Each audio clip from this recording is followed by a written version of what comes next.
주한미군 철수하면 한국은 끝이야. 미국의 오만한 태도가 결국 한국을 건드리고야 말았습니다. 나갈 테면 얼마든지 나가라는 태도를 보이자 오히려 당황한 건 미국이었는데요. 한국이 쥐고 있는 카드를 꺼내놓자 미국은 경악하고야 말았습니다. 도대체 한국이 가지고 있는 비밀은 무엇인지 바로 알아보겠습니다. 제 이름은 데이비드 톰슨이고 미 중부사령부 정보분석관으로 7년째 근무하고 있으며 지금은 카타르 아루데이드 공군기지 지하 2층 통합상황실에서 새벽 3시 23분을 확인하고 있었습니다. 모니터 12개가 늘어선 벽면 앞에서 야간 당직 분석관 3명이 각자 헤드셋을 끼고 데이터를 추적하고 있었고 에어컨 가동음만 낮게 울리는 실내는 차갑게 느껴졌지만 저는 커피를 손에 든 채 화면을 보며 일상적인 밤이라고 생각하고 있었어요. 그때 좌측 상단 모니터에서 갑작스러운 경보음이 울리기 시작했고 경납고 3번 구역에서 폭발 감지라는 빨간색 경고 문구가 깜빡이기 시작했으며 저는 커피를 내려놓고 즉시 해당 화면을 확대했습니다. CCTV 영상이 전환되며 경납고 외벽에서 연기가 피어오르는 장면이 나타났고 이어서 연쇄 폭발이 시작되며 인접한 경납고 4번과 5번이 동시에 무너지기 시작했으며 저는 그 광경을 보며 숨이 멎는 느낌을 받았어요. 당직 책임자인 마크 레이놀즈 소령이 제 옆으로 급히 다가오며 다급하게 물었습니다. 톰슨 뭡니까? 저는 화면을 가리키며 최대한 침착하게 대답했어요. 경납고 연쇄 폭발이고 3번에서 시작해서 4번, 5번까지 확산 중입니다. 레이놀즈 소령이 즉시 통신 담당자에게 지시했습니다. 기지 전체 비상 발령하고 소방팀 즉시 투입하십시오. 저는 폭발 패턴을 확인하기 위해 타임라인을 역추적하기 시작했고 3번 경납고 폭발 시각이 새벽 3시 19분이었으며 4번은 21분, 5번은 23분으로 정확히 2분 간격으로 진행되고 있다는 걸 발견했어요. 2분 간격이라니 이건 우연이 아니라 계획된 타이밍이었고 누군가 의도적으로 설계한 공격이라는 뜻이었습니다. 저는 즉시 레이놀즈 소령에게 보고했어요. 소령님, 폭발 간격이 규칙적이고 이건 단순 사고가 아닙니다. 레이놀즈 소령이 미간을 찌푸리며 물었습니다. 확실합니까? 저는 고개를 끄덕이며 타임라인 그래프를 확대해서 보여줬고 그가 화면을 보더니 표정이 굳어지기 시작했어요. 그때 갑자기 제 머릿속에 한 가지 기억이 떠올랐습니다. 일주일 전 워싱턴에서 보내온 정보 브리핑 패키지 안에 한국 국방분석연구원에서 작성한 보고서가 포함되어 있었고 제목이 중동 미군 기지 동시다발 타격 시나리오 분석이었으며 저는 그걸 대충 훑어본 후 과장된 가정이라고 판단하고 폐기 문서함에 넣어뒀던 기억이 났어요. 저는 즉시 자리로 돌아가 노트북을 열고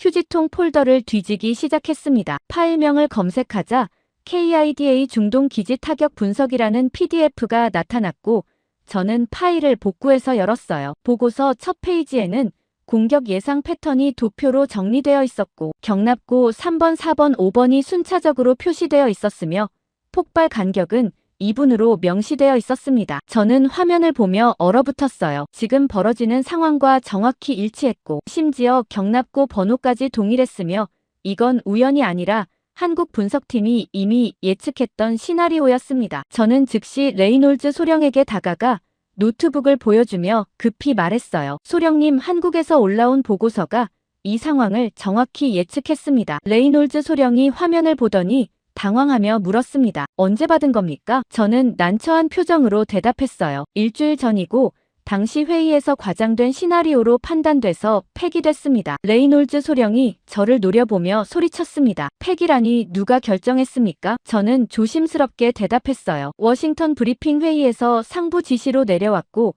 저도 참석했지만 반대 의견 내지 못했습니다. 그 회의에서 주한미군 비용 문제까지 거론되며 한국은 보호만 받는 나라라는 발언이 나왔고 저는 그때 침묵했으며 지금 그 침묵이 돌아오고 있었어요. 레이놀즈 소령이 주먹으로 책상을 치며 말했습니다. 지금 그게 중요합니까? 즉시 보고서 전체 내용 확인하십시오. 저는 고개를 끄덕이며 보고서를 스크롤 내리기 시작했고 이 페이지에는 추가 타격 예상 지점이 나열되어 있었으며 보급창고 7번과 통신 안테나 동측 구역이 다음 목표로 표시되어 있었어요. 저는 즉시 현재 시각을 확인했습니다. 새벽 3시 27분이었고 보고서상 다음 폭발 예정 시각은 29분이었으며 저는 레이놀즈 소령에게 급히 말했어요. 소령님, 보급창고 7번 즉시 대피시켜야 합니다. 레이놀즈 소령이 즉시 통신망을 열고 지시했습니다. 7번 구역 전 인원 즉시 대피하십시오. 하지만 명령이 전달되기도 전에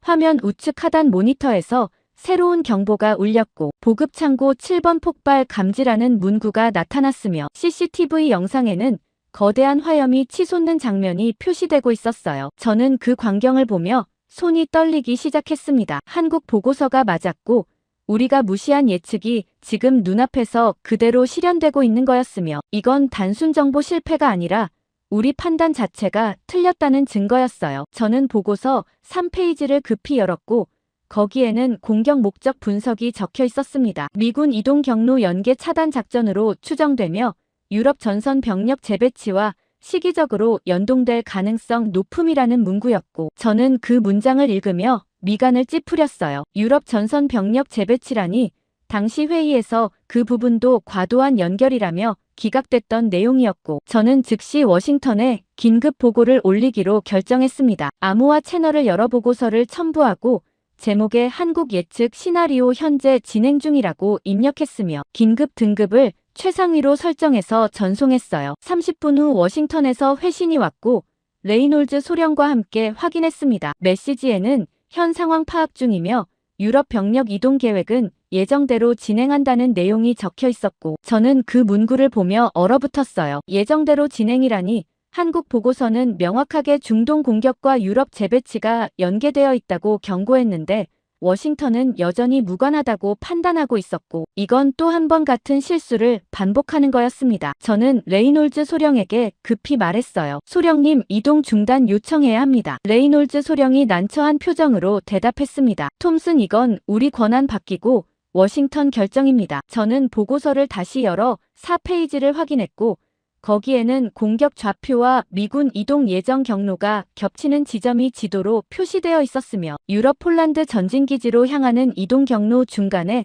빨간색 마커가 찍혀 있었고 그 옆에는 고위험 구역 통과 불가 권고라는 문구가 적혀 있었어요. 저는 즉시 현재 병력 이동 계획을 검색했고 국방부 공개 데이터베이스에서 유럽 증원부대 이동 경로를 확인한 후 지도에 겹쳐봤습니다. 경로가 한국 보고서에서 표시한 고위험 구역과 정확히 일치했고 이건 우연이 아니었어요. 저는 레이놀즈 소령에게 화면을 보여주며 다시 한번 말했습니다. 소령님, 이동 경로가 위험합니다. 즉시 중단 요청 올려야 합니다. 레이놀즈 소령이 화면을 보더니 잠시 망설이다가 조용히 말했어요. 공식 채널로는 막힐 겁니다. 저는 그를 보며 물었습니다. 그럼 어떻게 합니까? 레이놀즈 소령이 저를 보며 단호하게 대답했어요. 비공식으로 움직이십시오. 저는 그 말을 듣고 선택해야 했습니다. 명령 체계를 어기고 독단으로 움직일지 아니면 공식 절차를 따를지 결정해야 했고 시간은 계속 흘러가고 있었어요. 저는 결국 노트북을 닫고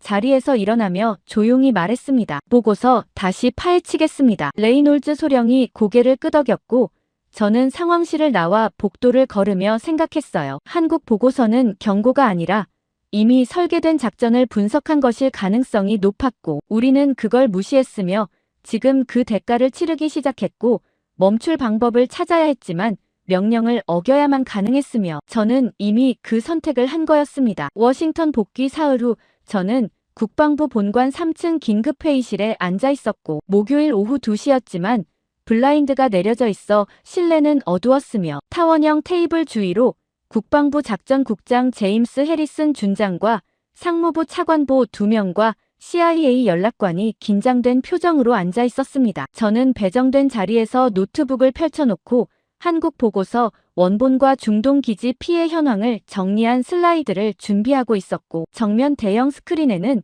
유럽 병력 재배치 일정표가 표시되어 있었어요. 해리슨 준장이 테이블을 손가락으로 두드리며 회의를 시작했습니다. 톰슨 분석관 보고 시작하십시오. 저는 고개를 끄덕이며 첫 번째 슬라이드를 띄웠고 중동 기지 피해 현황 사진들이 화면에 나타났으며 경납고 5개가 완전히 파괴된 모습과 보급 창고에서 연기가 피어오르는 장면이 선명하게 보였어요. 저는 최대한 침착하게 설명하기 시작했습니다. 카타르 아루데이드 기지에서 발생한 연쇄 폭발은 한국 국방분석연구원이 일주일 전 제출한 보고서와 정확히 일치하며 폭발 시각과 목표 지점이 모두 예측 범위 안에 있었습니다. 해리슨 준장이 미간을 찌푸리며 물었어요. 그 보고서는 왜 사전에 검토되지 않았습니까? 저는 조심스럽게 대답했습니다. 당시 브리핑 회의에서 과장된 시나리오로 판단되어 폐기됐고, 저도 그 회의에 참석했지만 반대 의견을 내지 못했습니다. 상무부 차관보 중 한 명인 로버트 커밍스가 끼어들며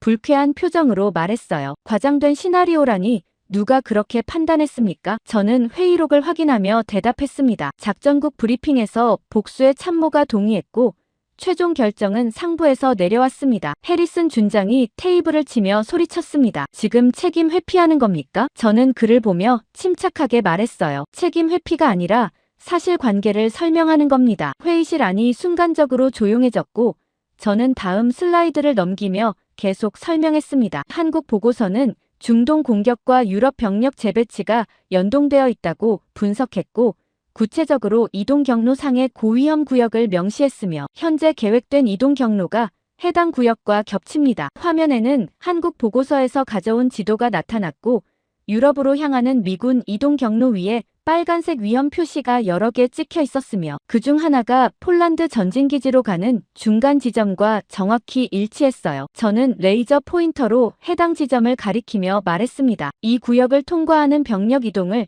즉시 중단하거나 경로 변경을 건의합니다. 해리슨 준장이 화면을 보더니 고개를 저으며 단호하게 대답했어요. 중단은 불가능하고 이미 일부 부대가 출발했습니다. 저는 그 말을 듣고 당황했습니다. 이미 출발했다니 보고서를 검토할 시간도 없이 작전이 강행된 거였고 저는 급히 물었어요. 언제 출발했습니까? 해리슨 준장이 서류를 넘기며 대답했습니다. 어제 새벽이고 선발대가 이미 중간 기착지 통과했습니다. 저는 노트북으로 이동 일정을 확인했고 선발대가 한국 보고서에서 표시한 고위험 구역에 내일 오전 도착 예정이라는 걸 발견했으며 시간이 얼마 남지 않았다는 사실에 긴장했어요. 저는 해리슨 준장에게 다시 한번 말했습니다. 준장님, 최소한 경로 우회라도 지시해야 합니다. 해리슨 준장이 저를 노려보며 말했어요. 톰슨 분석관, 당신은 현장도 모르는 분석관이고 작전 결정은 우리 몫입니다. 저는 그 말을 듣고 얼어붙었습니다. 현장도 모르는 분석관이라니.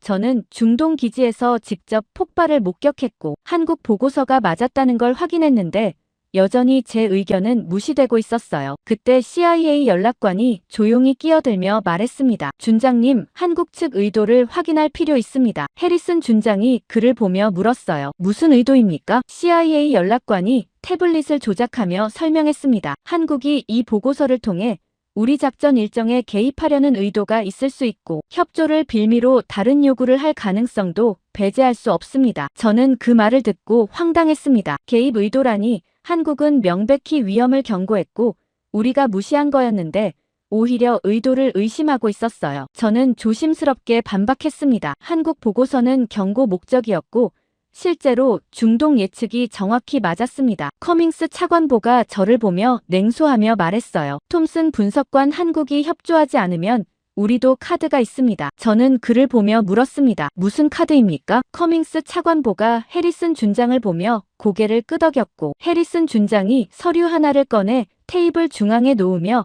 조용히 말했어요. 주한미군 감축안입니다. 저는 그 서류를 보며 얼어붙었습니다. 주한미군 감축이라니. 이건 협상 카드가 아니라 협박이었고 한국이 협조하지 않으면 병력을 빼겠다는 위협이었어요. 저는 서류를 집어들고 첫 페이지를 확인했습니다. 주한미군 일부 병력 유럽 전선 재배치 계획이라는 제목이 적혀 있었고 구체적으로 용산기지 일부 부대와 평택기지 지원 부대를 단계적으로 이동시킨다는 내용이 포함되어 있었어요. 저는 해리슨 준장에게 조심스럽게 말했습니다. 준장님, 이건 동맹 관계를 손상시킬 수 있습니다. 해리슨 준장이 단호하게 대답했어요. 동맹은 상호 협력이고 한국이 제대로 협조 안 하면 우리도 조정할 권리 있습니다. 회의실 안에서 참석자들이 고개를 끄덕이기 시작했고 저는 그 분위기를 보며 불안했습니다. 감축안이 실제로 통과될 가능성이 높았고 한국에 대한 압박 수위가 올라가고 있었어요. 저는 다시 한번 말했습니다. 하지만 준장님, 지금 우선순위는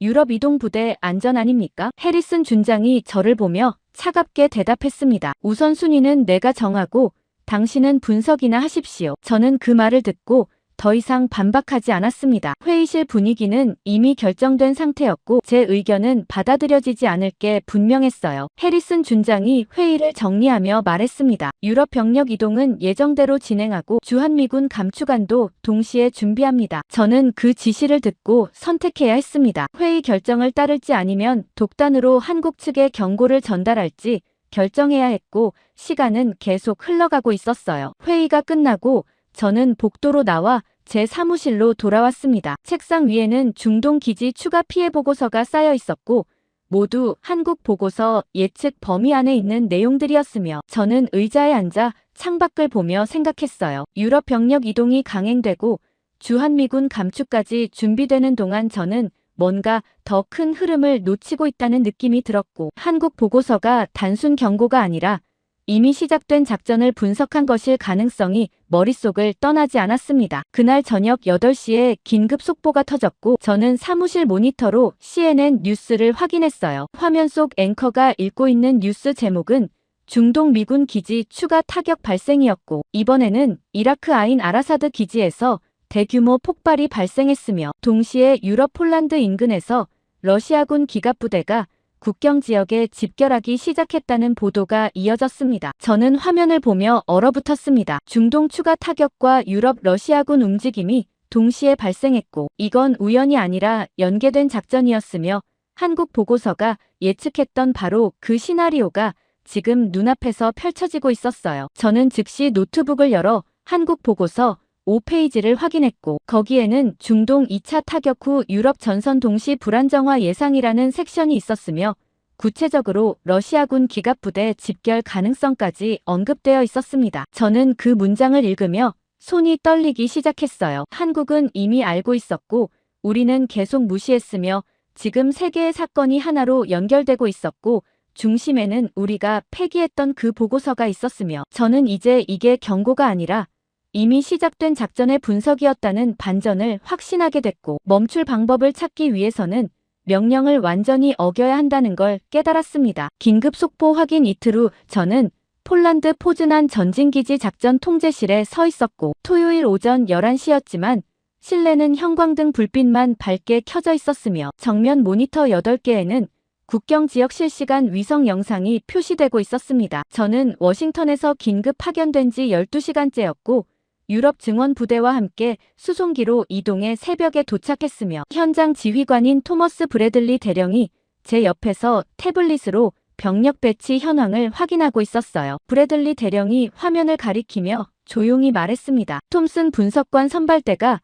30분 전 도착 완료했고 후속 부대도 오후 2시 도착 예정입니다. 저는 고개를 끄덕이며 모니터를 확인했고 기지 외곽에 주둔 중인 미군 장갑 차량들이 일렬로 정렬되어 있는 모습이 보였으며 병력들이 천막을 설치하고 보급품을 하역하는 장면이 실시간으로 전송되고 있었어요. 저는 브래들리 대령에게 조심스럽게 물었습니다. 대령님, 국경 상황은 어떻습니까? 브래들리 대령이 모니터를 전환하며 대답했어요. 러시아군 움직임 포착되고 있고 기갑부대 집결 중입니다. 화면이 바뀌며 국경 동쪽 20km 지점 위성 영상이 나타났고 러시아군 T-90 전차들이 숲 가장자리에 배치되어 있는 모습이 선명하게 보였으며 그 수가 최소 30대 이상으로 추정됐습니다. 저는 화면을 확대하며 배치 패턴을 분석하기 시작했고 전차들이 단순 방어 대형이 아니라 공격 준비 태세로 정렬되어 있다는 걸 발견했어요. 저는 브래들리 대령에게 급히 말했습니다. 대령님, 저건 방어 배치가 아닙니다. 브래들리 대령이 미간을 찌푸리며 물었어요. 무슨 뜻입니까? 저는 화면을 가리키며 설명했습니다. 전차 간격과 지원 차량 배치를 보면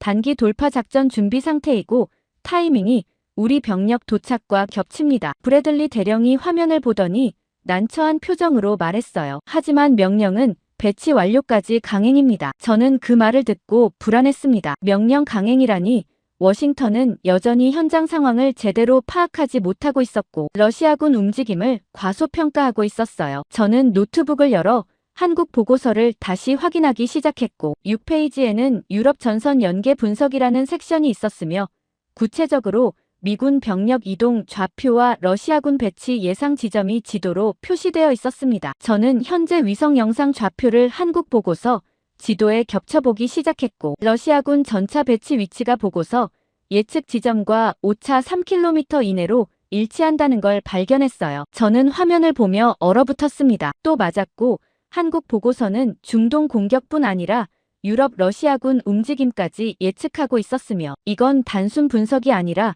전체 작전 구조를 이미 파악하고 있었다는 뜻이었어요. 저는 브래들리 대령에게 노트북을 보여주며 급히 말했습니다. 대령님, 한국 보고서가 이 배치까지 예측했고 중동 공격 좌표와 지금 러시아군 위치가 연결됩니다. 브래들리 대령이 화면을 보더니 당황하며 물었어요. 연결된다는 게 무슨 뜻입니까? 저는 세 개의 지도를 동시에 띄우며 설명하기 시작했습니다. 중동 기지 폭발 지점과 유럽 병력 이동 경로와 러시아군 배치, 좌표를 겹쳐보면 하나의 패턴이 나타나고 그 중심에는 한반도가 있습니다. 화면에는 중동에서 유럽을 거쳐 아시아까지 이어지는 선이 표시되었고 각 지점마다 빨간색 마커가 찍혀 있었으며 모든 선이 한반도 방향으로 수렴하고 있었어요. 브래들리 대령이 화면을 보더니 미간을 찌푸리며 말했습니다. 이건 추측 아닙니까? 저는 고개를 저으며 대답했어요. 중동 예측이 정확히 맞았고 러시아군 배치도 일치하며 이제 남은 건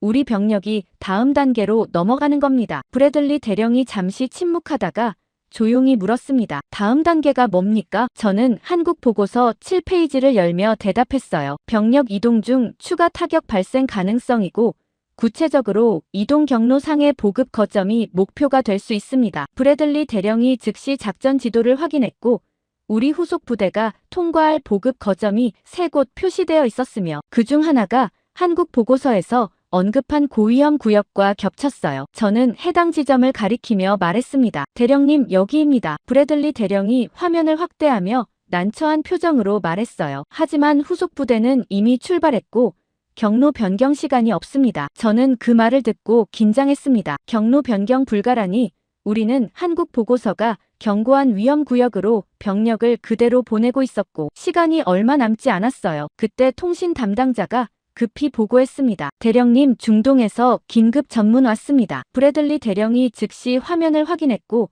저도 함께 봤습니다. 메시지에는 이라크 아인 아라사드 기지 추가 타격 발생했고 보급 저장소 3개 구역 동시 폭발했으며 피해 규모 확대 중이라는 내용이 적혀 있었어요. 저는 그 보고를 보며 손이 떨리기 시작했습니다. 중동 추가 타격이 지금 발생했고 유럽에서는 러시아군이 집결하고 있었으며 우리 병력은 위험 구역으로 이동 중이었고 모든 게 동시에 움직이고 있었어요. 저는 브래들리 대령에게 단호하게 말했습니다. 대령님, 후속 부대 즉시 정지 명령 내려야 합니다. 브래들리 대령이 저를 보며 조심스럽게 대답했어요. 톰슨 분석관 정지 명령은 워싱턴 승인 필요하고 제 권한 바뀝니다. 저는 그를 보며 급히 말했습니다. 승인 기다리면 늦습니다. 브래들리 대령이 잠시 망설이다가 통신 담당자에게 지시했어요. 워싱턴에 긴급 승인 요청 올리고 후속 부대에 대기 지시 전달하십시오. 통신 담당자가 즉시 암호화 채널을 열고 메시지를 전송하기 시작했지만 저는 이미 늦을 거라는 예감이 들었습니다. 워싱턴은 현장 상황을 실시간으로 파악하지 못하고 있었고 승인 절차만 해도 최소 30분 이상 걸릴 게 분명했어요. 저는 노트북을 닫고 브래들리 대령을 보며 조용히 말했습니다. 대령님, 저는 서울로 가겠습니다. 브래들리 대령이 당황하며 물었어요. 서울이라니 무슨 소립니까? 저는 침착하게 대답했습니다. 한국 보고서 작성자를 직접 만나야 하고 이 패턴을 끊을 방법은 그쪽에 있습니다. 브래들리 대령이 난처한 표정으로 말했어요. 워싱턴 승인 없이는 불가능합니다. 저는 그를 보며 단호하게 말했습니다. 승인 기다리면 후속 부대가 위험합니다. 브래들리 대령이 잠시 침묵하다가 조용히 고개를 끄덕였고 저는 더 이상 말하지 않고 작전 통제실을 나왔습니다. 복도를 걸으며 저는 휴대폰을 꺼내 긴급 항공편을 검색하기 시작했고 포즈난에서 서울 직항은 없었지만 프랑크푸르트 경유편이 오후 5시에 출발 예정이라는 걸 확인했어요. 저는 즉시 예약을 진행했고 좌석을 확보한 후 기지 출입 게이트로 향했습니다. 게이트를 통과하며 저는 뒤를 돌아봤고 작전 통제실 건물 옥상에 설치된 안테나들이 보였으며 그 너머로 국경 방향 하늘이 흐리게 가라앉아 있었어요. 저는 그 풍경을 보며 생각했습니다. 중동과 유럽이 동시에 흔들리고 있었고 병력 이동은 계속되고 있었으며 러시아군은 국경에서 대기 중이었고 모든 흐름의 중심에는 한국이 있었으며 저는 이제 명령을 완전히 어기고 독단으로 서울로 가는 선택을 했고 돌아올 수 있을지 확신할 수 없었지만 멈출 수 없었습니다. 서울 인천공항 도착 14시간 후 저는 입국장을 빠져나와 월요일 오전 9시 20분에 대합실 한쪽 구석에 서 있었고 주변에는 출장객들과 관광객들이 분주하게 이동하고 있었지만 저는 한국국방분석연구원 측에서 보낸 픽업 담당자를 찾기 위해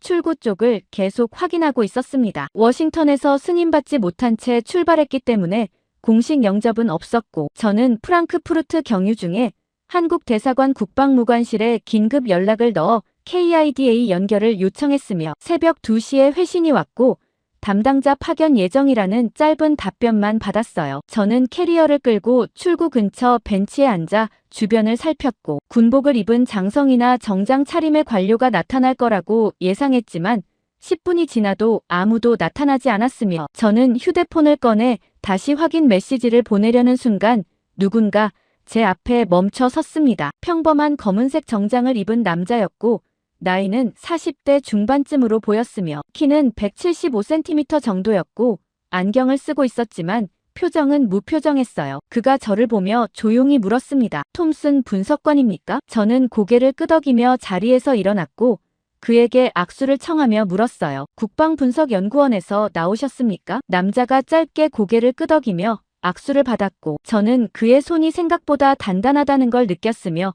군인 출신일 가능성이 높다고 판단했습니다. 남자가 악수를 끝내고 조용히 말했어요. 이강우입니다. 저는 그 이름을 듣고 잠시 멈췄습니다. 이강우라니 한국 보고서 어디에도 작성자 이름이 명시되지 않았고 단지 KIDA 안보전략연구실 수석연구위원이라는 직함만 적혀 있었는데 지금 그 사람이 직접 나온 거였어요. 저는 조심스럽게 물었습니다. 보고서 작성하신 분입니까? 이강우가 짧게 대답했어요. 그렇습니다. 저는 그를 보며 긴장했습니다. 보고서 작성자를 만나려고 워싱턴 승인도 없이 서울까지 왔는데 막상 마주하니 뭐부터 물어야 할지 확신이 서지 않았고 이강우는 저를 기다리지 않고 출구 쪽으로 걸어가기 시작했어요. 저는 급히 캐리어를 끌고 그를 따라갔고 공항 밖으로 나가자 검은색 세단 한 대가 대기하고 있었으며 이강우가 뒷좌석 문을 열고 저를 보며 말했습니다. 타십시오. 저는 차량에 올라탔고 이강우가 반대편 문으로 들어와 앉았으며 운전석에는 이미 운전기사가 대기하고 있었고 차량이 출발하기 시작했어요. 저는 안전벨트를 매며 이강우에게 조심스럽게 말했습니다. 긴급히 협조 요청드립니다. 이강우가 창밖을 보며 조용히 대답했어요. 무엇입니까? 저는 노트북을 꺼내 부팅하며 설명하기 시작했습니다. 중동 기지 공격과 유럽 러시아군 집결이 동시에 발생했고 워싱턴은 주한미군 감축 카드를 준비 중이며 저는 이 흐름을 끊기 위해 한국 측 협조가 필요합니다. 이강우가 저를 보며 잠시 침묵하다가 말했어요. 워싱턴 승인받고 오셨습니까? 저는 난처한 표정으로 대답했습니다. 승인은 없고 독단으로 왔습니다. 이강우가 고개를 끄덕이며 조용히 말했어요. 예상했습니다. 저는 그 말을 듣고 당황했습니다. 예상했다니 이강우는 제가 승인 없이 올 거라는 걸 미리 알고 있었던 것처럼 말하고 있었고 저는 그에게 물었어요. 어떻게 예상하셨습니까? 이강우가 가방에서 태블릿을 꺼내 화면을 켜며 대답했습니다. 워싱턴 회의 패턴과 병력 이동 일정을 분석하면 현장 분석관이 독단 행동할 타이밍이 계산됩니다. 저는 그 말을 듣고 얼어붙었습니다. 계산됐다니 이강우는 저희 내부 회의 패턴까지 분석하고 있었고 제가 언제 움직일지 예측하고 있었으며 이건 단순 정보 수집이 아니라 전체 흐름을 설계하고 있다는 뜻이었어요. 이강우가 태블릿을 제게 건네며 조용히 말했습니다. 확인하십시오. 저는 태블릿을 받아 화면을 봤고 첫 페이지에는 시간 순서로 정리된 도표가 나타났습니다. 중동 기지 1차 공격 발생 시각과 워싱턴 긴급회의 소집 시각과 유럽 병력 이동 출발 시각과 러시아군 국경 집결 확인 시각이 일렬로 배치되어 있었고 각 항목 옆에는 예측 시각과 실제 발생 시각이 함께 표시되어 있었으며 오차가 평균 30분 이내였어요. 저는 스크롤을 내리며 계속 확인했고 이 페이지에는 폴란드 전진기지 도착 시각과 제가 서울행을 결정할 예상 시각까지 포함되어 있었으며 실제 제가 항공편을 예약한 시각과 정확히 일치했습니다. 저는 화면을 보며 숨이 막혔습니다. 한국은 이미 알고 있었고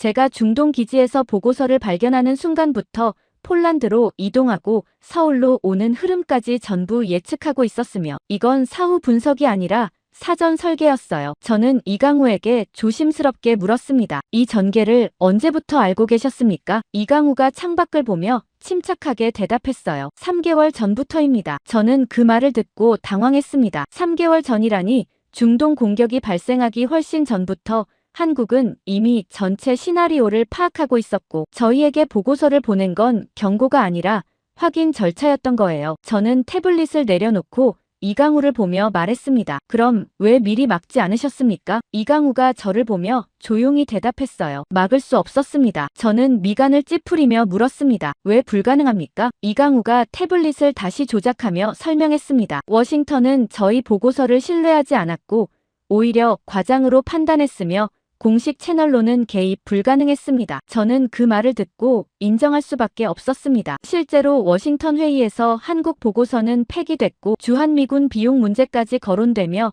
한국은 보호만 받는 나라라는 발언까지 나왔으며 저희는 한국을 무시했고 지금 그 대가를 치르고 있었어요. 저는 이강우에게 다시 물었습니다. 그럼 지금은 어떻게 해야 합니까? 이강우가 태블릿 화면을 전환하며 대답했어요. 공동 대응이 필요하지만 워싱턴이 협조할 가능성은 낮습니다. 저는 그를 보며 급히 말했습니다. 제가 설득하겠습니다. 이강우가 고개를 저으며 조용히 말했어요. 그 보고서 이미 보냈습니다. 미국이 무시했을 뿐입니다. 저는 그 문장을 듣는 순간 모든 게 연결됐습니다. 한국은 일주일 전에 경고했고 저희는 폐기했으며 중동 공격이 발생했고 유럽 전선이 흔들렸으며 주한미군 감축 카드가 준비됐고 저는 독단으로 서울까지 왔지만 이미 한국은 모든 걸 알고 있었고 대비하고 있었으며 저희가 쫓아가는 흐름 자체가 이미 설계된 시나리오였던 거예요. 차량이 서울 시내로 진입하며 고층 빌딩들이 창밖으로 지나갔고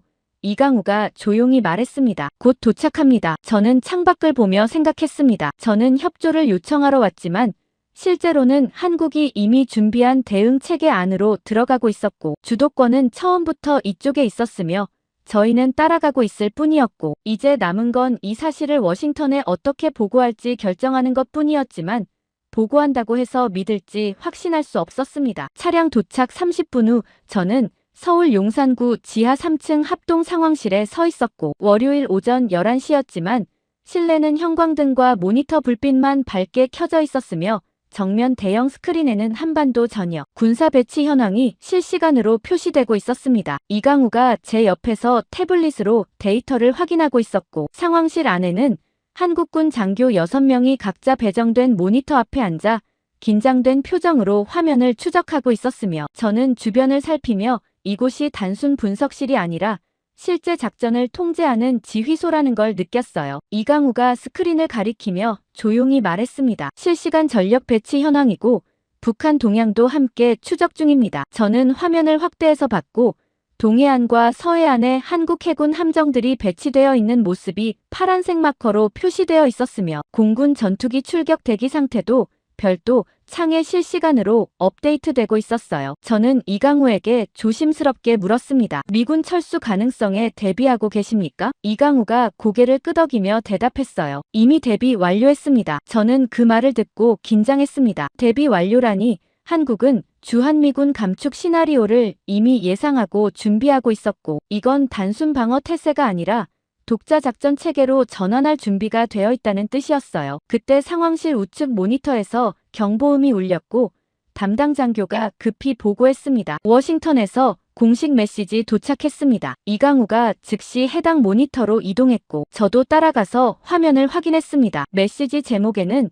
주한미군 작전 조정 통보라고 적혀 있었고 본문에는 한국 측 협조 부족으로 인해 주한미군 일부 병력을 유럽 전선으로 재배치하며 단계적 이동을 즉시 시작한다는 내용이 포함되어 있었어요. 저는 화면을 보며 얼어붙었습니다. 협조 부족이라니 한국은 명백히 보고서를 보냈고 오히려 워싱턴이 무시했는데 지금 책임을 한국에 떠넘기며 철수 카드를 실제로 쓰고 있었고 이건 협상이 아니라 협박이었어요. 저는 이강우에게 급히 말했습니다. 이건 막아야 합니다. 이강우가 저를 보며 침착하게 대답했어요. 막을 수 없습니다. 저는 그를 보며 당황하며 물었습니다. 왜 불가능합니까? 이강우가 화면을 가리키며 조용히 말했습니다. 이미 이동 명령이 하달됐고 용산 기지 일부 부대가 30분 전 철수 준비 시작했습니다. 저는 즉시 스크린으로 돌아가 한반도 배치 현황을 확인했고 용산 기지 구역에 빨간색 경고 표시가 나타나기 시작했으며 미군 부대 일부가 실제로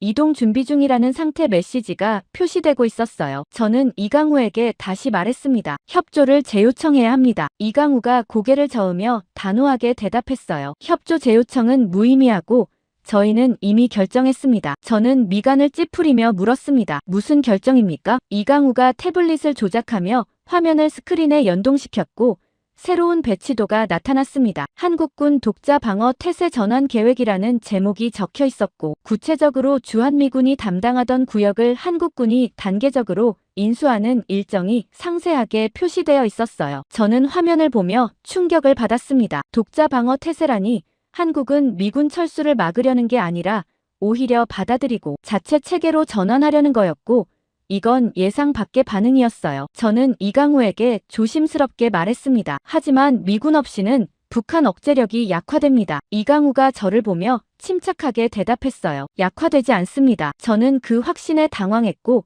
이강우가 스크린을 전환하며 설명하기 시작했습니다. 한국군 전력 배치가 즉시 가동되고 공군 전투기 추가 편대 투입 완료했으며 해군 이지스함도 작전 해역 배치 완료했습니다. 화면에는 실시간 배치 현황이 나타났고 F-35 전투기들이 공군 기지에서 대기 중인 모습과 세종대왕함이 동해상에서 초계 임무 수행 중인 영상이 표시되고 있었어요. 저는 화면을 보며 얼어붙었습니다. 즉시 가동이라니 이건 긴급 대응이 아니라 사전에 준비된 배치였고 한국은 미군 철수 시나리오를 이미 전제하고 훈련까지 완료한 상태였으며 워싱턴의 협박 카드는 오히려 한국이 기다리던 상황이었던 거예요. 저는 이강우에게 물었습니다. 언제부터 준비하셨습니까? 이강우가 조용히 대답했어요. 2개월 전부터입니다. 저는 그 기간을 듣고 생각했습니다. 2개월이라니 한국은 저희가 중동 공격을 예측하고 유럽 병력 이동을 준비하는 동안 이미 독자 방어 체계를 완성하고 있었고 주한미군 감축 시나리오까지 계산에 넣고 있었으며 저희 협박은 이미 무력화된 상태였어요. 그때 상황실 좌측 모니터에서 새로운 알림이 나타났고 담당 장교가 보고했습니다. 용산 기지 미군 일부 병력 실제 이동 시작했습니다. 이강우가 화면을 확인했고 저도 함께 봤습니다. 용산 기지에서 장갑 차량 6대가 출발하는 실시간 영상이 표시되고 있었고 이동 방향은 평택 기지였으며 거기서 수송기를 타고 유럽으로 재배치될 예정이라는 정보가 함께 나타났어요. 저는 화면을 보며 손이 떨리기 시작했습니다. 실제 철수가 시작됐고 한반도 전력 공백이 발생하고 있었으며 이건 더 이상 협박이 아니라 현실이 되고 있었어요. 저는 이강우에게 급히 말했습니다. 공백구역 즉시 메워야 합니다. 이강우가 침착하게 대답했어요. 이미 진행 중입니다. 스크린이 전환되며 용산 기지 인근 한국군 부대가 즉시 이동하는 영상이 나타났고 K-9 자주포 6대가 도로를 따라 이동하며 미군이 빠진 구역으로 진입하기 시작했으며 배치 완료 예상 시간은 30분 이내로 표시되고 있었어요. 저는 그 광경을 보며 숨이 막혔습니다. 30분이라니 미군이 철수를 시작한 지 10분도 안 됐는데 한국군은 이미 대체 병력을 투입하고 있었고 이건 즉흥 대응이 아니라 리허설까지 마친 작전이었으며 공백은 발생하지 않을 거였어요. 저는 이강우를 보며 조용히 물었습니다. 이게 의도하신 겁니까? 이강우가 저를 보며 침착하게 대답했어요. 철수하셔도 됩니다. 저는 그 문장을 듣는 순간 모든 게 뒤집혔습니다. 한국은 미군 철수를 막으려는 게 아니라 오히려 받아들일 준비가 되어 있었고 워싱턴의 협박 카드는 한국이 독자 체계로 전환하는 명분을 제공했을 뿐이었으며 저희는 압박한다고 생각했지만 실제로는 상대가 원하던 상황을 만들어주고 있었어요. 저는 스크린을 보며 생각했습니다. 용산 기지에서 미군 차량이 빠져나가고 한국군 자주포가 그 자리를 메우는 장면이 동시에 벌어지고 있었고 북한은 여전히 조용했으며 전력 공백은 발생하지 않았고 한국은 이 시나리오를 처음부터 계산하고 있었으며 저희 협박은 오히려 상대 계획의 일부였고 이제 워싱턴에 보고해야 했지만 믿지 않을 게 분명했으며 저는 독단으로 서울까지 와서 저희가 완전히 읽힌 상황을 확인했고 돌아갈 방법조차 확신할 수 없었습니다. 서울 상황실 체류 이틀 후 저는 같은 지하 3층 합동 상황실에서 수요일 오후 4시에 유럽 전선 실시간 영상을 확인하고 있었고 이강우가 제 옆에서 태블릿으로 폴란드 전선 데이터를 분석하고 있었으며 정면 대형 스크린에는 폴란드 동부 국경 지역 위성 영상이 표시되고 있었습니다. 화면 속에서는 나토 방어선이 러시아군 압박으로 후퇴하고 있었고 독일군 기갑부대가 재배치되며 전선이 흔들리기 시작했으며 저는 그 광경을 보며 긴장했어요. 이강우가 화면을 확대하며 조용히 말했습니다. 전선이 무너지기 시작했고 나토 내부 조율 실패하고 있습니다. 저는 고개를 끄덕이며 화면 속 방어선 배치를 확인했고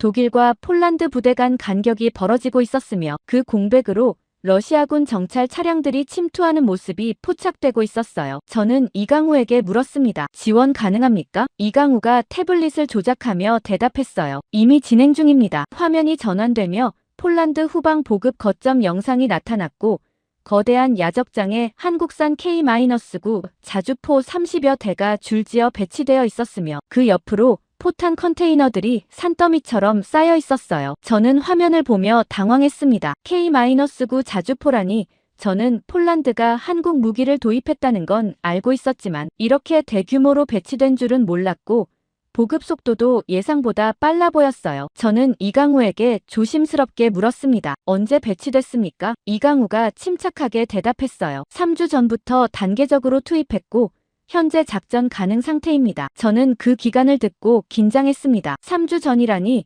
러시아군이 국경에 집결하기 전부터 한국은 이미 폴란드에 무기를 배치하고 있었고 이건 긴급 지원이 아니라 사전 계획된 전개였어요. 저는 태블릿을 빌려 생산 기록을 확인하기 시작했고 K-9 자주포 생산 일정과 수출 승인 날짜를 추적했으며 데이터를 역산해보니 최소 6개월 전부터 이 물량이 준비되고 있었다는 걸 발견했어요. 저는 이강우에게 화면을 보여주며 물었습니다. 이건 6개월 전부터 준비하신 겁니까? 이강우가 고개를 끄덕이며 대답했어요. 유럽 전선 불안정 가능성을 예측했고 폴란드 측과 사전 협의 완료했습니다. 저는 그 말을 듣고 얼어붙었습니다. 6개월 전 예측이라니 한국은 중동 공격이 발생하기 훨씬 전부터 유럽 전선까지 연결된 시나리오를 파악하고 있었고 저희가 뒤늦게 대응하는 동안 이미 물자를 배치하고 있었으며 이건 단순 무기 수출이 아니라 전장 흐름을 설계하는 작업이었어요. 그때 스크린 우측 상단에 새로운 영상이 나타났고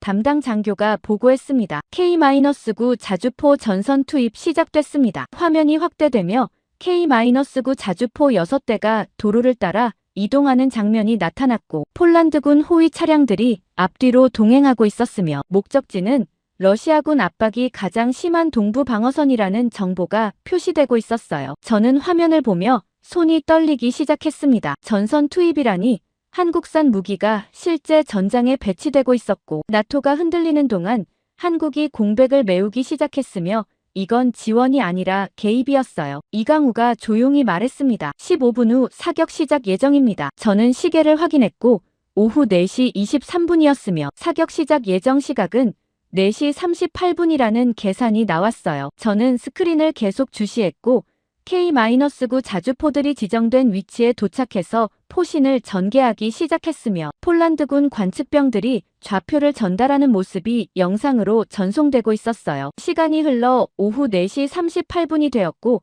스크린 속에서 K-9 자주포 첫 번째 포탄이 발사됐으며 포구 화염이 밝게 터지는 순간 관제실 안이 조용해졌습니다. 이어서 나머지 자주포들도 연속 사격을 시작했고 포탄들이 러시아군 집결 지역으로 떨어지기 시작했으며 위성 영상에는 착탄 지점에서 연기가 피어오르는 모습이 포착되고 있었어요. 저는 화면을 보며 숨을 참았습니다. 러시아군 전차 대열이 흔들리기 시작했고 일부 차량들이 후퇴하는 움직임이 보였으며 나토 방어선이 더 이상 밀리지 않고 멈춰 섰어요. 담당 장교가 보고했습니다. 러시아군 후퇴 시작했고 나토 방어선 안정화 중입니다. 이강우가 고개를 끄덕이며 태블릿에 기록을 남기기 시작했고 저는 그 모습을 보며 생각했습니다. 전선이 바뀌고 있었고 한국산 자주포가 나토를 구하고 있었으며 미군이 병력을 재배치하느라 혼란스러운 동안 한국은 이미 준비된 무기로 전장을 안정시키고 있었어요. 그때 스크린 좌측 하단에 긴급 속보가 나타났고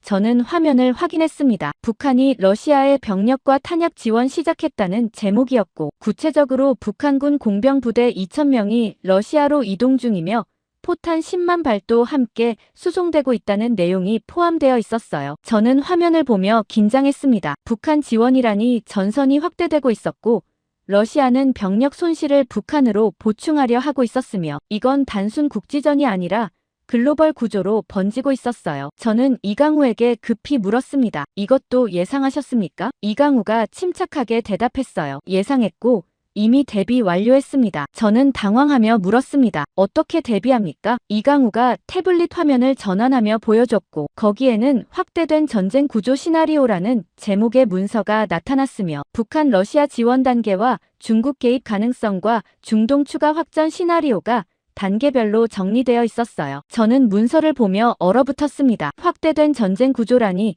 한국은 단순히 현재 전선만 보는 게 아니라 북한과 중국과 중동까지 연결된 전체 전쟁 시나리오를 계산하고 있었고 각 단계마다 대응 방안이 상세하게 작성되어 있었어요. 저는 이강우에게 조심스럽게 말했습니다. 이건 저희도 공유받아야 합니다. 이강우가 고개를 저으며 대답했어요. 워싱턴은 신뢰하지 않을 겁니다. 저는 그 말을 듣고 반박할 수 없었습니다. 실제로 한국 보고서는 이미 여러 번 무시됐고 주한미군 감축 카드까지 나왔으며 저희는 한국을 파트너가 아니라 부담으로 보고 있었고 지금 이 시나리오를 가져가도 똑같이 폐기될 게 분명했어요. 저는 스크린을 보며 생각했습니다. 유럽 전선에서는 한국산 자주포가 러시아군을 막고 있었고 북한은 러시아를 지원하며 전선을 확대하고 있었으며 중동에서는 추가 공격 가능성이 남아있었고 한국은 이 모든 흐름을 이미 예측하고 대비하고 있었지만 저는 개입할 방법을 찾지 못하고 관찰만 하고 있었으며 이강우가 마지막으로 조용히 말했던 문장이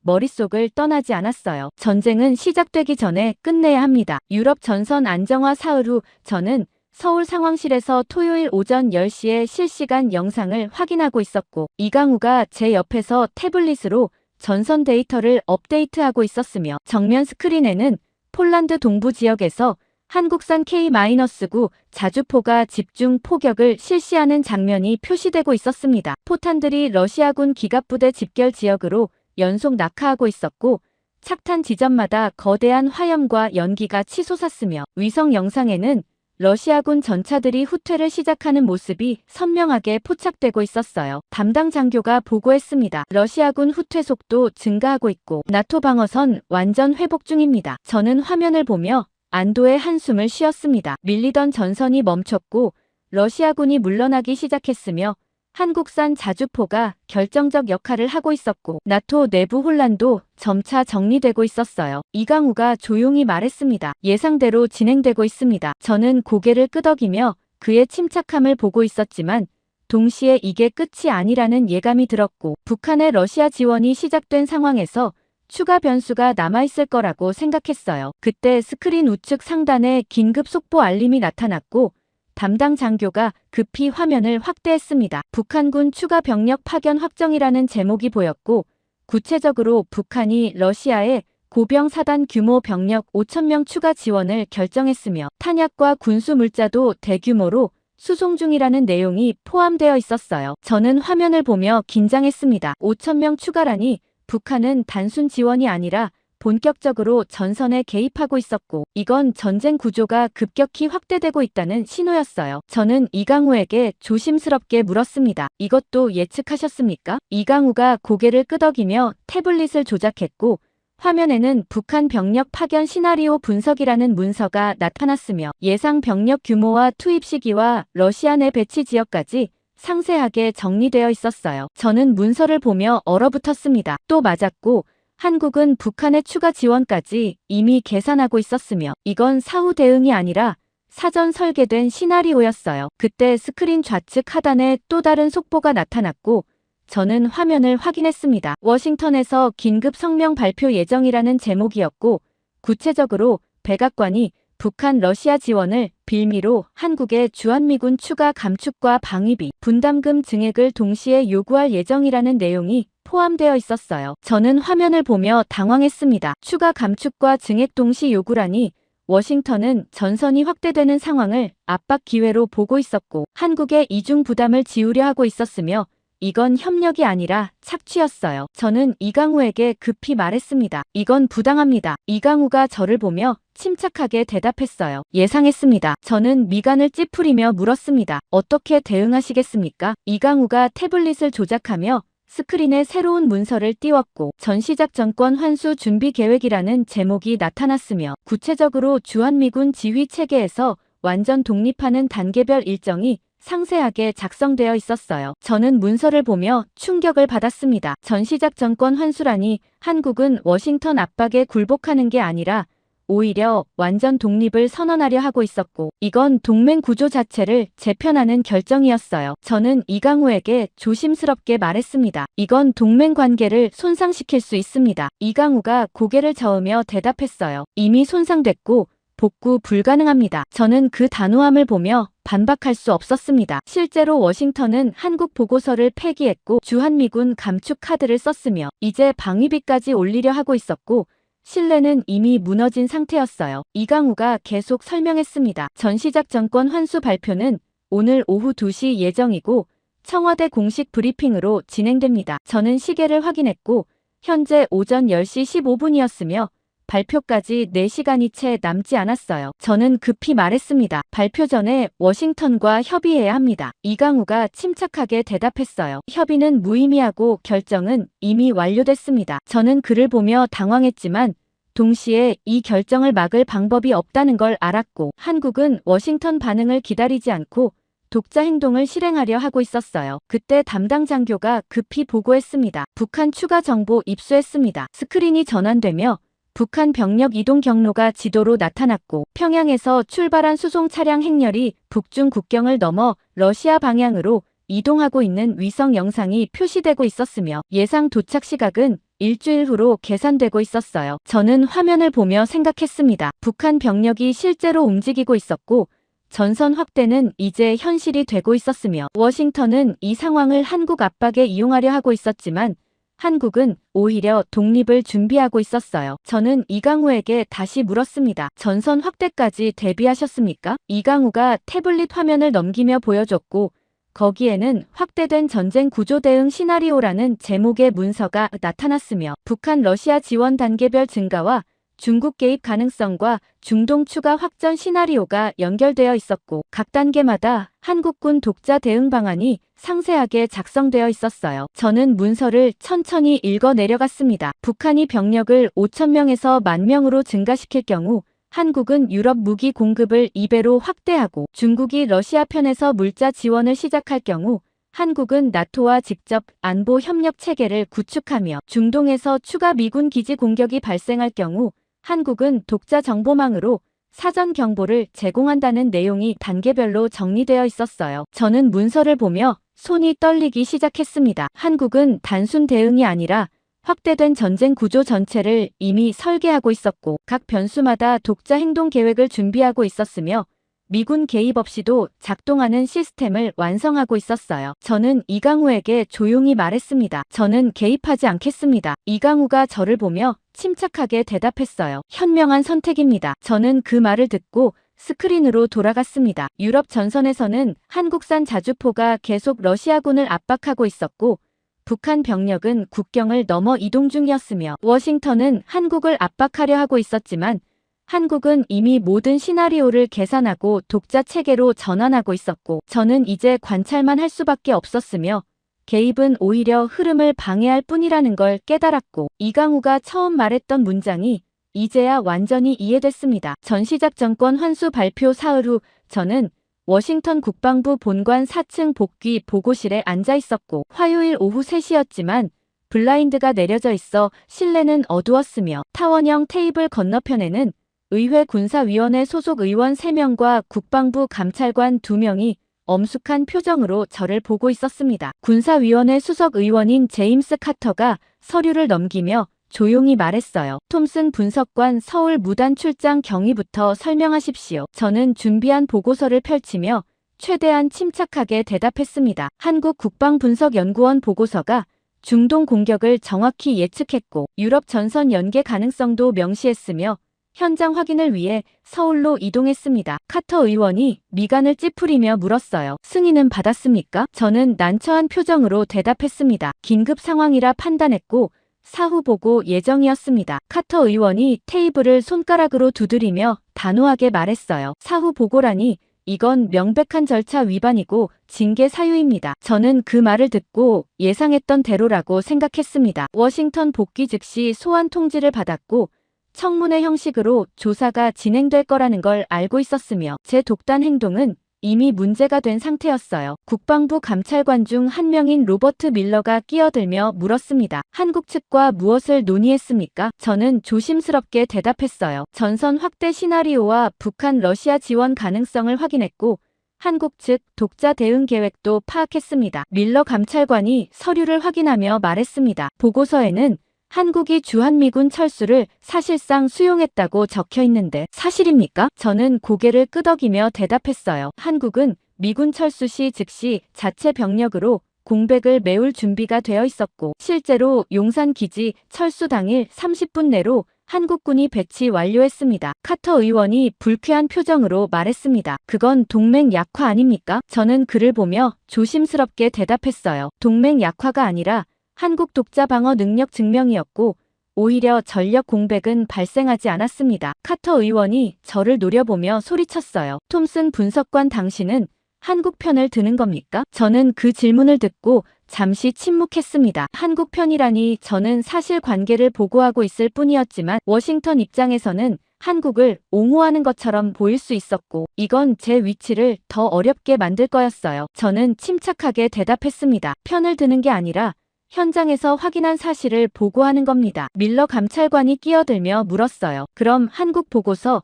초기 폐기 결정에 대해서는 어떻게 생각합니까? 저는 그 질문을 듣고 긴장했습니다. 초기 폐기 결정이라니 이건 제가 참석했던 브리핑 회의를 거론하는 거였고 당시 저도 반대 의견을 내지 않았기 때문에 책임에서 자유로울 수 없었어요. 저는 조심스럽게 대답했습니다. 당시 회의에서 과장된 시나리오로 판단됐고 저도 이의를 제기하지 못했으며 이는 명백한 판단 실패였습니다. 카터 의원이 서류를 덮으며 단호하게 말했어요. 판단 실패를 인정한다면 책임도 져야 합니다. 저는 고개를 끄덕이며 대답했습니다. 책임지겠습니다. 청문회가 끝나고 저는 복도로 나와 제 사무실로 돌아왔습니다. 책상 위에는 긴급 전문이 쌓여 있었고 대부분 주한미군 철수 관련 후속 조치 내용이었으며 저는 의자에 앉아 창밖을 보며 생각했어요. 책임을 지겠다고 말했지만 정작 중요한 건 한국이 이미 독자 체계로 전환했다는 사실이었고 워싱턴은 여전히 그 의미를 파악하지 못하고 있었어요. 그때 컴퓨터 화면에 새로운 뉴스 알림이 나타났고 저는 클릭해서 확인했습니다. 주한미군 일부 철수 공식 발표라는 제목이었고 구체적으로 용산 기지와 평택 기지에서 총 3,000명 규모 병력이 단계적으로 유럽 전선으로 재배치되며 첫 이동은 다음 주 월요일 시작 예정이라는 내용이 포함되어 있었어요. 저는 화면을 보며 얼어붙었습니다. 실제 철수가 공식화됐고 협박 카드가 아니라 현실로 진행되고 있었으며 한반도 전력 구조가 본격적으로 재편되기 시작했어요. 저는 즉시 추가 뉴스를 검색했고 한국 측 반응 기사를 찾았습니다. 한국 국방부 긴급 브리핑이라는 제목이었고 대변인이 주한미군 일부 철수와 무관하게 한국군 독자 감시망 즉시 가동한다고 발표했으며 구체적으로 한반도 인근 해역과 공역을 실시간 추적하는 독자 체계를 완성했다는 내용이 포함되어 있었어요. 저는 화면을 보며 긴장했습니다. 독자 감시망이라니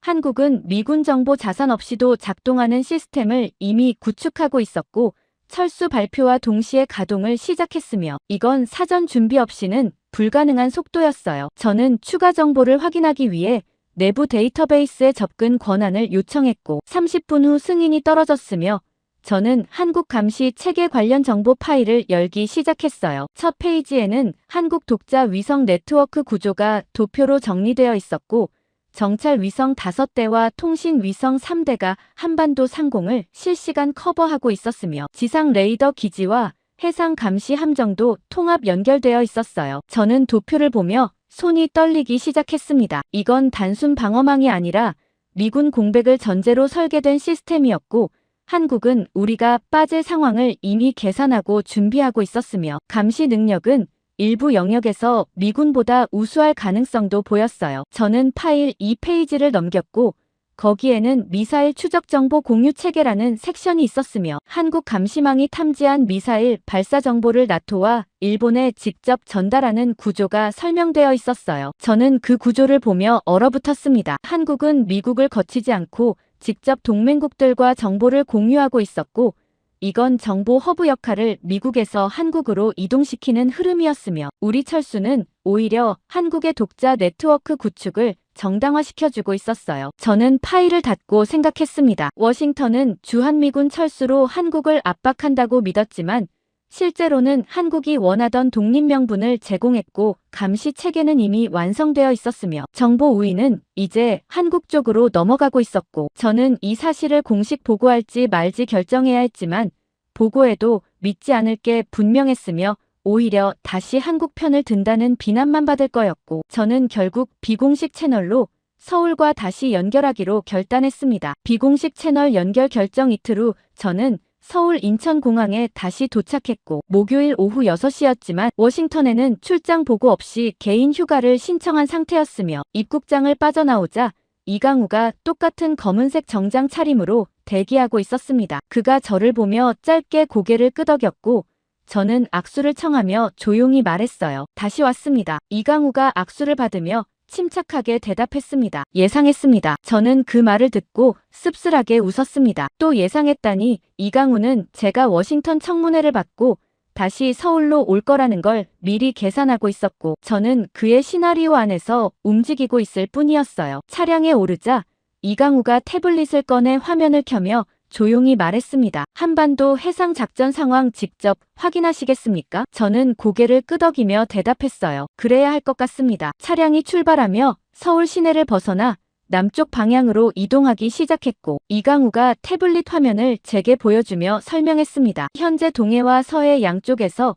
한국 해군이 실시간 초계 작전 진행 중이고, 독자 감시망도 완전 가동 상태입니다. 화면에는 한반도 주변 해역 지도가 표시되어 있었고, 한국 해군 함정들이 파란색 마커로 배치되어 있었으며, 이동 경로가 실시간으로 업데이트되고 있었어요. 저는 화면을 확대하며 배치 패턴을 확인했고, 세종대왕함을 포함한 이지스함 3척이 동해 중부 해역에 집중되어 있었으며, 서해에는 호위함들이 북방 한계선 인근을 순찰하고 있었습니다. 저는 이강우에게 조심스럽게 물었어요. 주한미군 철수로 인한 공백은 없습니까? 이강우가 고개를 저으며 대답했습니다. 공백 없고 오히려 작전 효율성 증가했습니다. 저는 그 말을 듣고 긴장했습니다. 효율성 증가라니?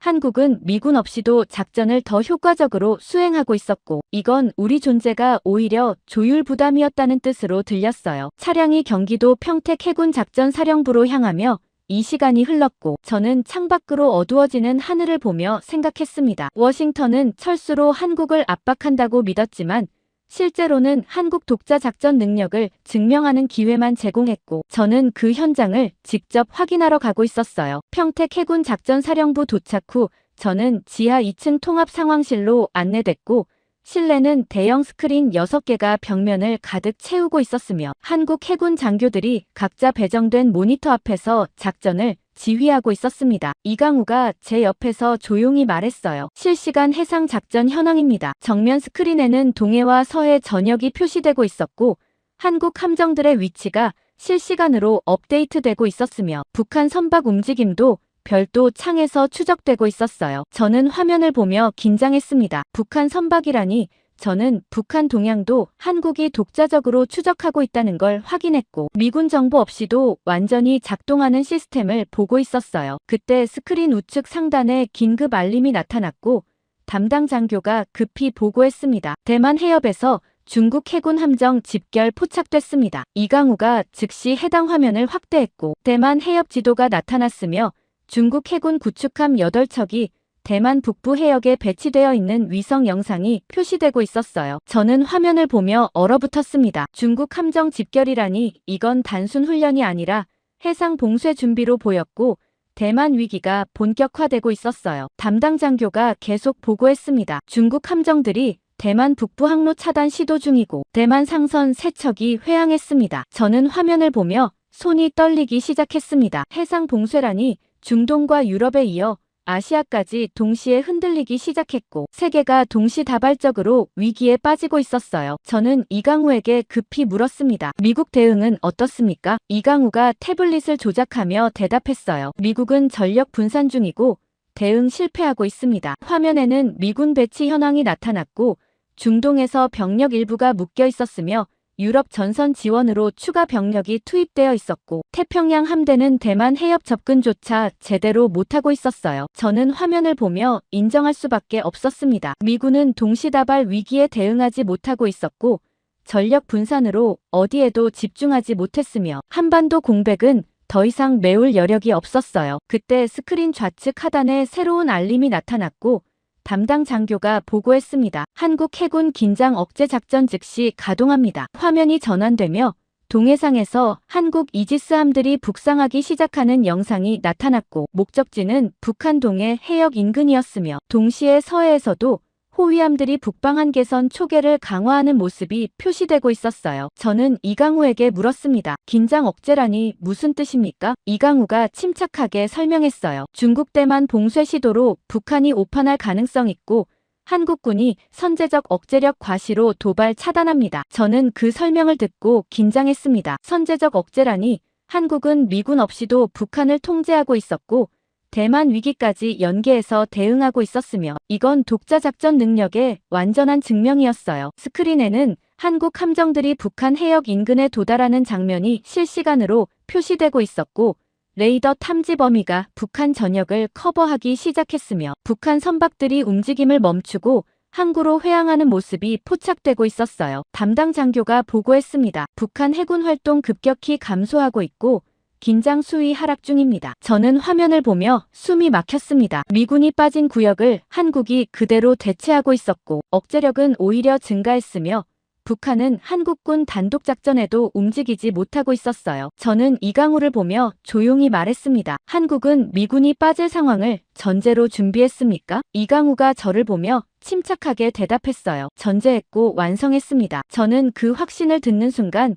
모든 게 연결됐습니다. 한국은 처음부터 미군 철수 시나리오를 계산하고 있었고 독자 감시망과 해상 통제 작전을 준비했으며 중동 유럽 대만까지 연결된 위기 속에서 한반도만 안정을 유지하고 있었고 이건 우연이 아니라 설계된 결과였으며 저는 이 사실을 워싱턴에 보고하지 않기로 최종 결정했고 보고에도 믿지 않을 게 분명했으며 오히려 제 입지만 더 악화시킬 거였고 저는 관찰만 계속하기로 선택했습니다. 한반도 해상작전 확인 나흘 후 저는 서울 상황실에서 월요일 오전 9시에 긴급 알림을 받았고 이강우가 제 옆에서 태블릿으로 실시간 데이터를 확인하고 있었으며 정면 스크린에는 러시아 사이버 공격 탐지라는 빨간색 경고 문구가 깜빡이고 있었습니다. 담당 장교가 급히 보고했어요. 한국 방산 기업 네트워크에 대규모 DDoS 공격 감지됐고 동시에 통신망 일부 구간도 마비 시작됐습니다. 저는 스크린을 확대하며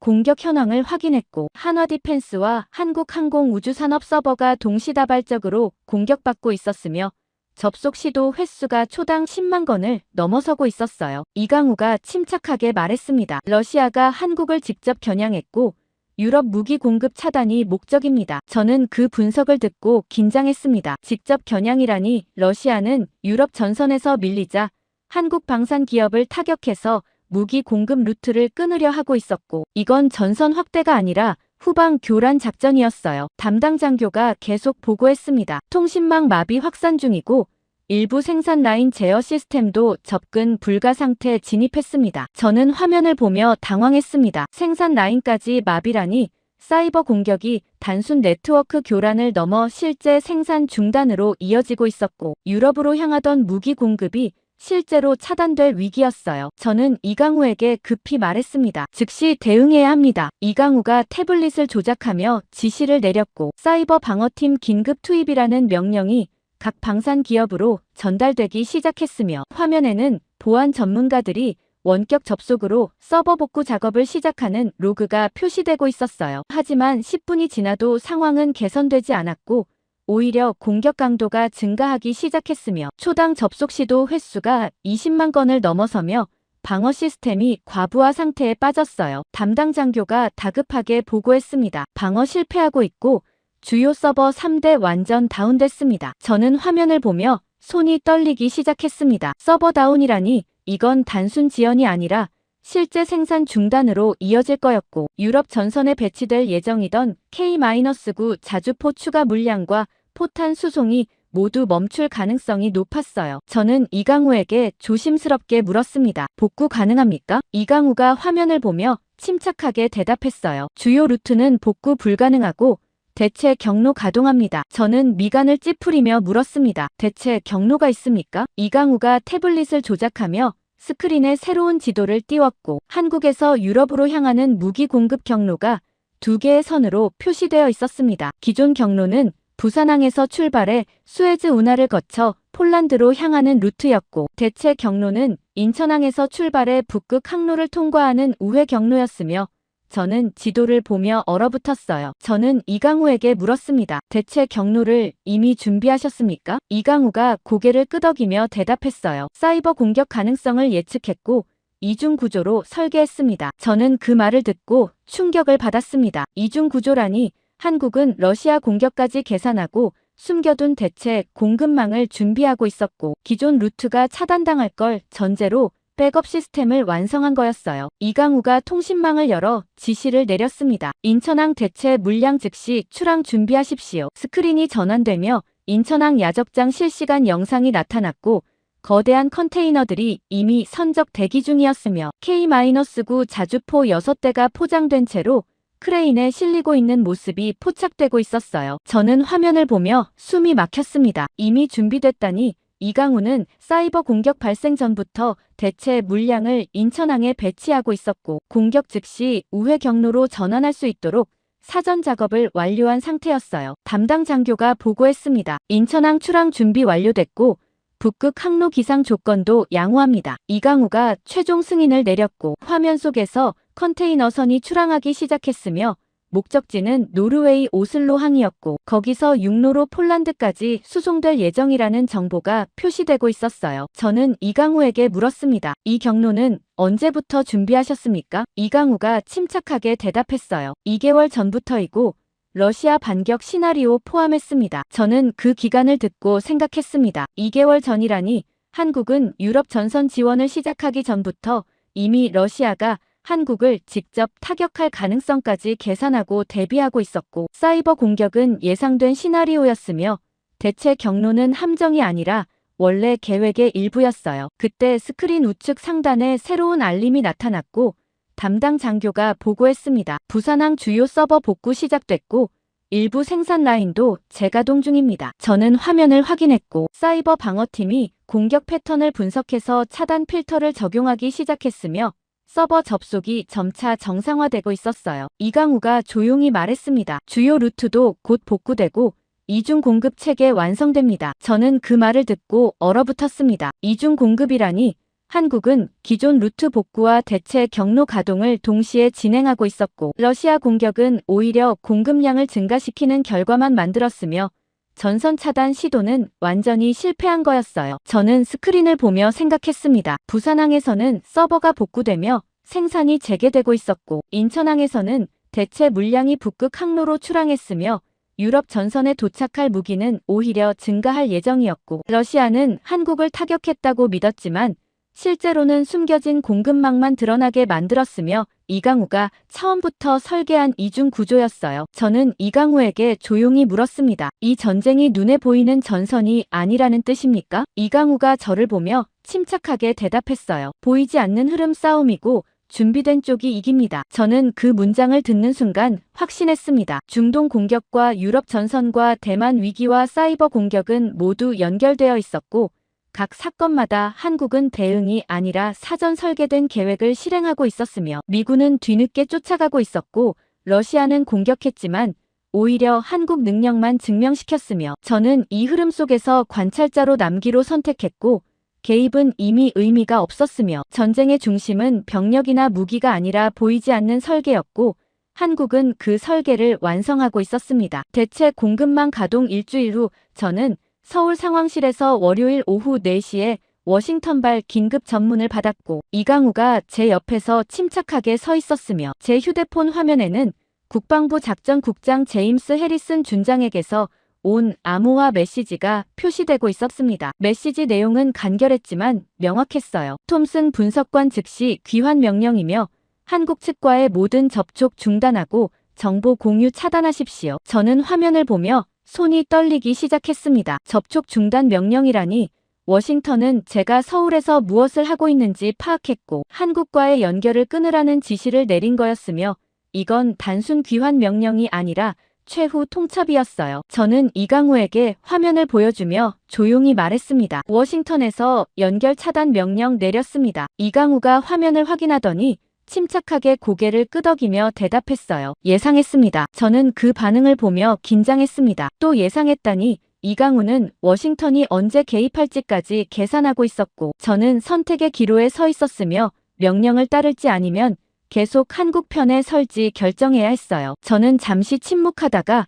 조용히 말했습니다. 명령을 따르는 척 하겠습니다. 이강우가 저를 보며 미간을 찌푸렸어요. 무슨 뜻입니까? 저는 휴대폰을 내려놓고 침착하게 설명했습니다. 워싱턴에 귀환 준비 중이라고 회신하고 실제로는 미군 내부 작전 정보를 전달하겠습니다. 이강우가 잠시 저를 보더니 조용히 물었어요. 군법 위반 각오하십니까? 저는 고개를 끄덕이며 대답했습니다. 이미 각오했고 지금은 전장 균형이 더 중요합니다. 이강우가 더 이상 말하지 않았고 저는 휴대폰을 들어 해리슨 준장에게 회신 메시지를 작성하기 시작했어요. 귀환 준비 중이며 24시간 내 출발 예정입니다라고 입력하고 전송했지만 실제로는 항공편 예약조차 하지 않을 거였고 오히려 한국 측에 미군 작전 정보를 넘기기로 결심한 상태였어요. 저는 이강우에게 조용히 물었습니다. 현재 가장 필요한 정보가 뭡니까? 이강우가 태블릿을 조작하며 대답했어요. 미군 유럽 전선 병력 재배치 일정과 중동 추가 철수 계획입니다. 저는 고개를 끄덕이며 노트북을 열고 국방부 내부 데이터베이스에 접속하기 시작했습니다. 제 계정은 아직 차단되지 않았고 유럽 작전 관련 파일의 접근 권한이 유지되고 있었으며 저는 최신 병력 이동 일정표를 다운로드하기 시작했어요. 파일에는 폴란드 전진기지 추가 증원 계획과 독일 람슈타인 기지 병력 재배치 일정이 상세하게 포함되어 있었고 중동 이라크 기지 일부 철수 예정 날짜도 명시되어 있었으며 저는 파일을 암호화해서 이강우 태블릿으로 전송했어요. 이강우가 파일을 받아 확인하더니 조용히 말했습니다. 유용합니다. 저는 계속 데이터베이스를 검색했고 나토 합동작전 계획 문서도 찾아냈으며 러시아군 대응 시나리오와 병력 배치 우선순위가 정리된 파일도 다운로드해서 전송했어요. 이강우가 파일들을 하나씩 열어보며 분석하기 시작했고 저는 그 모습을 보며 생각했습니다. 저는 지금 미군 기밀 정보를 한국에 넘기고 있었고 이건 명백한 군법 위반이었지만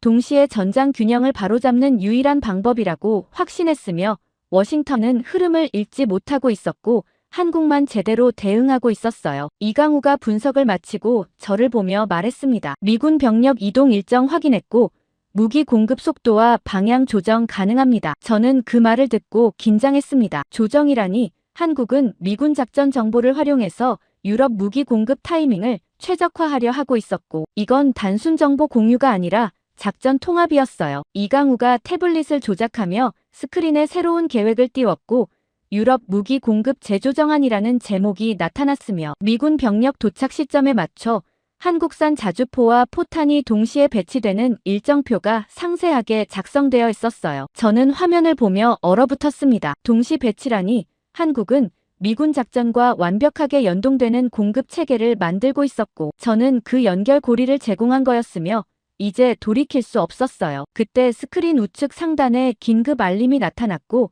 담당 장교가 보고했습니다. 러시아군 폴란드 국경 재집결 포착됐고 공세 재개 징후 나타나고 있습니다. 화면이 전환되며 위성 영상이 나타났고 러시아군 전차 부대가 다시 국경 지역으로 이동하고 있었으며 병력 규모는 이전보다 증가한 상태였어요. 저는 화면을 보며 손이 떨리기 시작했습니다. 공세 재개라니 러시아는 한국 무기로 밀렸던 전선을 다시 뒤집으려 하고 있었고 이번에는 더 큰 규모로 압박하려 하고 있었어요. 이강우가 즉시 지시를 내렸습니다. 유럽 공급 속도 2배 증가하고 추가 포탄 긴급 수송 시작하십시오. 스크린이 다시 전환되며 인천항과 부산항 동시 출항 계획이 나타났고 K-9 자주포 추가 12대와 포탄 5만 발이 24시간 내 선적 완료 예정이라는 정보가 표시되고 있었어요. 저는 화면을 보며 숨이 막혔습니다. 2배 증가라니 한국은 러시아 공세 재개에 즉각 대응하고 있었고 제가 제공한 미군 정보로 타이밍을 완벽하게 맞추고 있었으며 전선 균형이 바뀌기 시작했어요. 담당 장교가 계속 보고했습니다. 폴란드 전선 한국산 자주포 추가 배치 완료됐고 러시아군 공세 차단 준비 완료됐습니다. 화면에는 폴란드 동부 전선에서 K-9 자주포들이 일렬로 배치되는 영상이 나타났고 포신들이 러시아군 방향으로 조준되고 있었으며 나토 부대들이 후방에서 지원 대기 중인 모습이 포착되고 있었어요. 저는 화면을 보며 생각했습니다. 제가 제공한 정보가 전선을 바꾸고 있었고 한국은 미군 병력 이동 일정에 맞춰 무기를 배치하고 있었으며 러시아 공세는 시작도 전에 차단될 예정이었고 저는 명령을 어겼지만 전장 균형을 바로잡고 있었어요. 이강우가 저를 보며 조용히 말했습니다. 중동 추가 확전도 차단 가능합니다. 저는 그를 보며 물었습니다. 어떻게 차단합니까? 이강우가 태블릿 화면을 전환하며 설명했어요. 미군 중동 철수 일정 파악했고 공백 발생 전에 한국 정보망으로 사전 경보 제공합니다. 저는 그 계획을 듣고 얼어붙었습니다. 사전 경보라니 한국은 미군이 빠지는 구역을 미리 파악하고 공격 가능성을 예측해서 경고하려 하고 있었고 이건 직접 충돌 없이 전장 흐름을 통제하는 방식이었어요. 저는 이강우에게 조용히 말했습니다. 저는 군법 위반을 감수했습니다. 이강우가 저를 보며 침착하게 대답했어요. 전쟁의 균형이 바뀌는 순간을 보고 있습니다. 저는 그 문장을 듣는 순간 확신했습니다. 저는 명령을 어겼고 정보를 넘겼으며 돌아갈 수 없었지만 동시에 전선이 무너지지 않도록 막았고 한국은 제 선택을 활용해서 유럽과 중동을 동시에 안정시키고 있었으며 워싱턴은 여전히 흐름을 잃지 못하고 있었고 저는 이제 관찰자가 아니라 참여자가 되었으며 그 결과를 눈앞에서 확인하고 있었습니다. 정보 제공 결정 석 달 후 저는 워싱턴 국방부 본관 제 사무실에 앉아 있었고 목요일 오후 5시였지만 창밖으로 해가 지고 있었으며 책상 위에는 최종 보고서 초안이 놓여 있었습니다. 보고서 제목은 중동 유럽 동시 위기 대응 분석이었고 저는 지난 석 달 동안 수집한 데이터를 정리하고 있었지만 공식적으로 적을 수 없는 내용들이 머릿속을 계속 맴돌고 있었어요. 전선은 완전히 끝나지 않았지만 더 이상 무너지지 않는 균형 상태에 들어가 있었고 유럽에서는 러시아군 공세가 재개됐다가 한국산 자주포에 막혀 다시 후퇴했으며 중동에서는 추가 미군 기지 공격 시도가 있었지만 한국 정보망의 사전 경보로 차단됐고 대만 해협도 긴장이 완화되며 중국 함정들이 점차 철수하기 위기였어요. 저는 보고서를 작성하며 데이터를 입력하기 시작했습니다. 유럽 전선 안정화 요인 분석이라는 섹션에 나토 병력 재배치와 한국 무기 공급 증가와 러시아군 보급선 약화를 나열했지만 정작 핵심은 제가 제공한 미군 내부 정보와 한국의 완벽한 타이밍 조율이었고 이건 절대 공식 보고서에 적을 수 없었어요. 저는 키보드 위에 손을 올려놓고 멈췄습니다. 뭘 써야 할지 확신이 서지 않았고 공식 보고서는 사실을 왜곡해야 했으며 진실은 따로 남겨야 했어요. 그때 사무실 문이 노크 소리 없이 열리며 국방부 감찰관 로버트 밀러가 들어왔고 그의 손에는 서류 봉투가 들려 있었으며 표정은 굳어 있었습니다. 밀러 감찰관이 봉투를 제 책상 위에 내려놓으며 조용히 말했어요. 톰슨 분석관 조사 종료 통보입니다. 저는 봉투를 집어들고 열어봤습니다. 첫 페이지에는 서울 무단 출장 및 정보 유출 혐의 조사 결과라는 제목이 적혀 있었고 본문에는 증거 불충분으로 기소 보류하지만 향후 유사 행위 발생 시 즉시 징계 처분한다는 내용이 포함되어 있었어요. 저는 문서를 보며 안도했습니다. 기소 보류라니 군법회의는 피했지만 동시에 감시 대상이 됐다는 뜻이었고 제 행동은 이미 기록되어 있었으며 두 번째 기회는 없을 거였어요. 밀러 감찰관이 저를 보며 단호하게 말했습니다. 앞으로 한국 측과 접촉 금지되고 모든 통신 기록 제출하십시오. 저는 고개를 끄덕이며 대답했어요. 알겠습니다. 밀러 감찰관이 사무실을 나가고 문이 닫혔습니다. 저는 통보서를 내려놓고 창밖을 보며 생각했습니다. 접촉 금지라니 이제 이강우와 연결은 완전히 끊어진 상태였고 저는 다시 워싱턴 시스템 안으로 돌아왔지만 제 시각은 이미 바뀐 후였어요. 저는 보고서로 돌아가 마지막 섹션을 작성하기 시작했습니다. 결론 및 재현이라는 제목 아래 나토 협력 강화 필요성과 동맹국 정보 공유 체계 개선과 신속 대응 메커니즘 구축을 나열했지만 정작 써야 할 문장은 따로 있었고 저는 공식 보고서를 저장한 후 개인 문서 하나를 새로 열었어요. 파일명은 비공식 기록이었고 암호화 설정을 완료한 후 저는 처음 상황실에서 들었던 말을 떠올렸습니다. 한국은 보호만 받는 나라라는 발언이었고 당시 저도 그 말에 동조하지 않았지만 반대하지도 않았으며 지금 데이터는 전혀 다른 결론을 가리키고 있었어요. 저는 키보드를 두드리기 시작했습니다. 이 전쟁은 병력이나 무기가 아니라 준비된 국가가 판을 바꾼 사례였다고 입력했고 중동 공격 예측부터 유럽 무기 공급과 독자 감시망 구축과 사이버 공격 대응까지 모든 단계에서 한국은 사전 설계된 시나리오를 실행했으며 미군은 뒤늦게 따라갔고 동맹 구조는 재편됐다고 적었어요. 저는 문장을 계속 이어갔습니다. 주한미군 철수 협박은 오히려 한국 독자 체계 완성 명분을 제공했고 전시작 정권 환수 발표로 동맹은 수직 구조에서 수평 구조로 전환됐으며 한국은 보호받는 국가가 아니라 전장 균형을 설계하는 주체였고 우리가 지키고 있던 게 아니라 우리가 기대고 있었다고 마지막 문장을 완성했어요. 저는 문서를 저장하고 암호화를 다시 확인했습니다. 이 기록은 공식 보고서에 포함되지 않을 거였고 제 개인 파일로만 남을 거였지만 언젠가 누군가 이 진실을 확인할 필요가 있을 거라고 생각했어요. 저는 마지막으로 이름 하나를 추가했습니다. 대한민국이라고 입력하고 그 아래 간단한 문장을 적었어요. 우리가 지키고 있던 게 아니라 우리가 기대고 있었던 것이었다고 다시 한번 강조하고 파일을 닫았습니다. 창밖으로 워싱턴 거리의 불빛들이 하나둘 켜지기 시작했고 저는 의자에 기대 앉아 천장을 보며 생각했어요. 석 달 전 중동 기지 상황실에서 폭발 경보를 들었던 순간부터